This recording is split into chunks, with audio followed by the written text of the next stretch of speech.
2 Corinthians 3rd chapter 17th verse. 2వ కొరింథీయులు 3వ అధ్యాయము 17వ వచనము. మరి మనం చూసినట్లయితే, now the Lord is the spirit and where the spirit of the Lord there is freedom అని రాయబడి ఉంది. ప్రభువే ఆత్మ. ఓకే. ప్రభు యొక్క ఆత్మ ఎక్కడ ఉండునో అక్కడ స్వాతంత్రము ఉండును. అక్కడ స్వాతంత్రము ఉంటుందంట. హల్లెలూయా. మన మధ్య ప్రభు ఆత్మరూపిగా ఆయన సంచరిస్తూ ఉన్నాడండి ఈరోజు. హల్లెలూయా కదండి. మరి ఆత్మ ఎక్కడ ఉంటుందో ఏమవుతుందంట? అక్కడ విడుదల అని దేవుని యొక్క వాక్యం తెలియజేస్తుంది.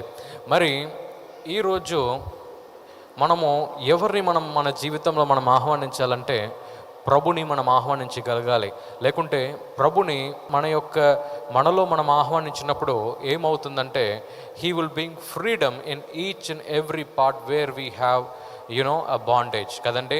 ప్రభు మనలో ఆయన నివసించినప్పుడు ఏమవుతుందంటే, ఆయన ఎక్కడంతా మనకు బంధకం ఉందో, ఎక్కడంతా మనము ఒక బంధకంలో మనం ఉన్నామో అక్కడంతా కూడా ప్రభు మనకు విడుదల ఇవ్వటం ఆయన ప్రారంభిస్తాడు. హల్లెలూయా. మరి ప్రభు ఎక్కడ సంచరిస్తాడు, ప్రభు ఎక్కడ ఆయన నివసించాలని ఆశపడుతున్నాడు అని మనం బైబిల్ గ్రంథంలో మనం చూసినట్లయితే, సొలొమోను ఆయన యొక్క ఆలయము ఆయన కట్టినప్పుడు ఆయన చేసిన ప్రార్థన మనం ఏం చూస్తున్నామంటే, he's telling lord you are not worthy to be in this buildings. అంటే ఈ యొక్క కట్టడాలలో మీరు ఉండే అంతగా చిన్న వ్యక్తి మీరు కాదు, కానీ ఈ ఆకాశాన్ని మీరే సృష్టించారు, ఈ భూలోకాన్ని మీరే సృష్టించారు, అన్నిటిని మీరే సృష్టించారు, బిల్డింగ్స్లో నివసించటం మీరు లేదని చెప్పేసి మరి సొలొమోను చెప్తూ ఉంటాడు. అంటే నేనేం చెప్పాలని ఆశపడుతుందంటే, god wants to dwell with in us కదండి. అంటే ప్రభు మనలో నివసించాలని ఆశపడుతున్నాడు. హల్లెలూయా. ప్రభు ఆత్మగా ఆయన ఉన్నాడు, కానీ మనలో ఆయన నివసించినప్పుడు మరి ఎక్కడంతా మనకు బంధకాలు ఉందో అక్కడంతా కూడా మనకు విడుదల మనం చూడటం మనం ప్రారంభిస్తాము. సో గాడ్ ఇస్ టెల్లింగ్, ప్రభు ఈరోజు మనకేమని తెలియజేస్తుందంటే, మనము ఎప్పుడు ఆత్మ కలిగి మరి మనం ఉంటామో, ఆత్మలో మనం ముందుకెళ్ళటం మనం ప్రారంభిస్తామో ప్రభు మరి మనకు గొప్ప విడుదల ఆయన ఇస్తాడంట. గెలేషియన్స్ 5th చాప్టర్, గెలేషియన్స్ 5వ అధ్యాయము 16వ వచనం నుంచి మరి మనం ఒకసారి రీడ్ చేయబోతున్నాం. నేను చెప్పున్నది ఏమనగా, ఓకే, ఆత్మానుసారముగా నడుచుకొనుడి. ఓకే. అప్పుడు మీరు శరీరేచ్ఛను నెరవేర్చరు. శరీరము ఆత్మకును, ఆత్మ శరీరమునకును విరోధముగా ఆపేక్షించును. ఇవి ఒకదాని ఒకటి వ్యతిరేకంగా ఉన్నవి గనక మీరేమి నిశ్చయింతురో వాటిని చేయకుందురు. మీరు ఆత్మచేత నడిపింపబడిన ఎడల ధర్మశాస్త్రమునకు లోనైన వారు కారు. శరీర కార్యములు స్పష్టమై ఉన్నవి. అవేమనగా జారత్వము, అపవిత్రత, కామకత్వము, విగ్రహారాధన, అభిచారము, ద్వేషములు, కలహములు, మత్సరములు, క్రోధములు, కక్షలు, భేదములు, వితములు, అసూయలు, మత్తతలు, అల్లరితో కూడిన ఆటపాటలు మొదలైనవి, వీటిని గూర్చి నేను మునుపు చెప్పిన ప్రకారము ఇటు వాటిని చేయవారు దేవుని రాజ్యమును స్వతంత్రించుకున్నారని మీతో స్పష్టంగా చెప్పుచున్నాను. అయితే ఆత్మఫలం ఏమనగా ప్రేమ, సంతోషము, సమాధానము, దీర్ఘశాంతము, దయాళత్వము, మంచితనము, విశ్వాసము, సాత్వికము, ఆశానిగ్రహము. ఇట్టి వారికి విరోధమైన నియమేదియు లేదు. క్రీస్తు యేసు సంబంధులు శరీరంను దాని ఇచ్చలతోనూ దురాశలతోనూ సిలువ వేసి ఉన్నారు. ఎస్, ఇక్కడ మరి మనం 2 విధమైన వ్యత్యాసాలు మనం చూస్తున్నాం. ప్రభు మనం ఎలా జీవించాలని ఆశపడుతున్నాడని ఇక్కడ క్లియర్గా మరి రాయబడి ఉందండి. మరి మనం ఎవరండి? ప్రభు మనల్ని ఆయన సొంత ఇమేజ్లో, ఆయన సొంత స్వరూపంలో మనల్ని సృష్టించాడంట కదా. అంటే ఈ బాడీ కాదండి, ఈ శరీరం కాదు. ప్రభు మనల్ని ఎలా సృష్టించాడు తెలుసా? ఆయన ఆత్మలో ఎలా ఉన్నాడో మనల్ని కూడా అలాగే సృష్టించాడు. హల్లెలూయా. మనం ఆత్మలో ఉన్నాం కనుక మనం ఎలా నడవాలంటే తెలుసా? ఈ ఆత్మలో ఉన్న ఈ ప్రతి క్రియలు కూడా మన జీవితంలో ఉండాలి. హల్లెలూయా. అంటే ప్రభు పరిశుద్ధాత్ముని మనకు ఒక సహాయకుడిగా ప్రభు ఈ భూలోకంలో ఆయన పంపించాడు. ఎందుకంటే మనము పరిశుద్ధాత్మతో మనం ఎప్పుడు కలిసి ఉంటామో, ఆయన చేసే కార్యాల్లో మనం ముందడుగు వేస్తామో గొప్ప విజయాన్ని మన జీవితంలో మనం చూస్తాము. హల్లెలూయా.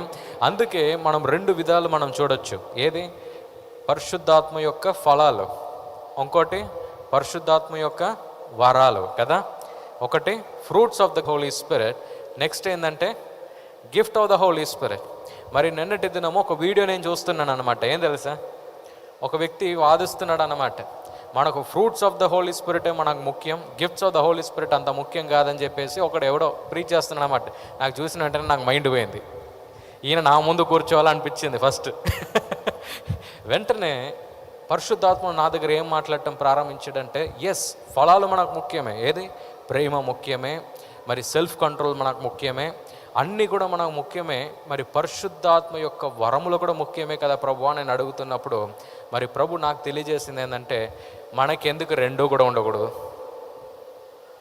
ఎందుకు గొడవపడాలి? నాకు ఫలాలు మాత్రం ఉంటే చాలు అని కొందరు వరాలు మాత్రం ఉంటే చాలని కొందరు. నేనేమంటున్నానంటే, ప్రభువా, మా హాల్కి వచ్చే ప్రతి ఒక్క వ్యక్తికి 2 కూడా ఉండాలి. హల్లెలూయా. ఎస్, ప్రభు బైబిల్ గ్రంథంలో ఆయన ఏం తెలియజేశాడంటే, నన్ను నమ్మువారు నేను చేసేది కూడా చేస్తారు, నేను చేసే దానికన్నా గొప్ప కార్యాలు కూడా వారు చేస్తారన్నాడు. హల్లెలూయా కదండి. సో ఈరోజు మరి మనం పరిశుద్ధాత్మని మనం పొందుకొని మనం వెళ్ళాలి. హల్లెలూయా.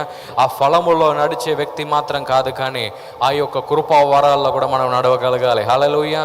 మన కుటుంబంలో ఎవరికైనా స్వస్థత కావాలంటే ఎక్కడ వెళ్ళకూడదు, మనమే ప్రార్థించాలి. ఎంతమంది దానికి ఆమెన్ అంటున్నారు? వద్దా? మీకు ప్రార్థిస్తే మీ ఇంట్లో ఎవరికి స్వస్థత వద్దా? ఎవరికి? ఎంతమంది కళలు చూడాలని ఆశపడుతున్నారు, దర్శనాలు చూడాలని ఆశపడుతున్నారు? ఎంతమంది మరి ప్రభు రాబోయేదంతా కూడా మీకు చూపించాలని ఆశపడుతున్నారు? ఎస్, అది కూడా చేయాలి. ఫలముల్లో కూడా నడవాలి, ప్రేమ కలిగి ఉండాలి, సెల్ఫ్ కంట్రోల్ కలిగి ఉండాలి. అంటే ఈ వ్యక్తిని చూస్తే అబ్బాయి నిజంగానే క్రైస్తవుడు అని చెప్పి వాళ్ళు మెచ్చుకోవాలి మన యొక్క యాక్షన్స్ చూసి కదండి, ప్రజలు కూడా. సో ప్రభు ఈరోజు నాకు తెలియజేసింది అదే, మనం కూడా ఆత్మలో మనం నడవాలి ఈరోజు. హల్లెలూయా. మనము మన క్రియల్లో కానీ మనలో పరిశుద్ధాత్మ యొక్క వరాలు కానీ అవంతా కూడా పనిచేయటం ప్రారంభించాలి అని చెప్పేసి ప్రభు ఈరోజు మనకు తెలియజేస్తూ ఉన్నాడు. సో ఎంతమంది నాతో కలిసి ప్రార్థించబోతున్నారు ఈరోజు? కొన్ని విషయాలు ఎలా కనబడతాయి అంటే మన జీవితంలో, ఎరిగో కోట ఎంతమందికి తెలుసండి బైబిల్లో? ఎస్, ఎరిగో కోట చూడటానికి ఎలా ఉంది? ఒక రాయిల్లాగా పెద్ద గోడలాగా ఉందన్నమాట. కానీ that battle was not flesh, అంటే అది శారీరకమైన పోరాడవలసిన యుద్ధం అది కాదు, ఆత్మ ద్వారా పోరాడాల్సింది. అందుకే ప్రభు ఏం చేశాడు తెలుసా? మీరు ఏం చేయకండి, ఏది అది పగలగొట్టే ఏ ఒక్క వస్తువుని కూడా తీసుకురాకండి. ఏం చేయండి? మీ యొక్క నోరుని వాడి స్తుతించండి. మీ ఆత్మ ద్వారా, అంటే నన్ను మీరు స్తుతించేటప్పుడే ఆ గోడల కింద పడిపోతాయని ప్రభు అన్నాడు. హల్లెలూయా. అలాగే మనం బైబిల్ గ్రంథంలో ఏం చూస్తున్నామంటే, ఆ ఎరిగో గోడలు కూడా కింద పడినట్టు మనం చూస్తున్నాం. కొన్ని విషయాలు మన కంటికి ఎలా కనబడుతుంది అంటే, దీనికి ఎందుకు ప్రభు అని అనిపిస్తుంది. మన కుటుంబ పరిస్థితులైనా, కొన్నిసార్లు మన ఆరోగ్యమైనా, కొన్నిసార్లు మన జాబ్ విషయమైనా, కొన్నిసార్లు మన యొక్క మనసులో చెడ్డ ఆలోచనలు కానీ, లేకుంటే ఏదైనా వ్యసనము కానీ మన జీవితంలో ఎలా అనిపిస్తుంది అంటే, దీనికి అన్నిటికీ ఎందుకు ప్రభుని లాగాలని.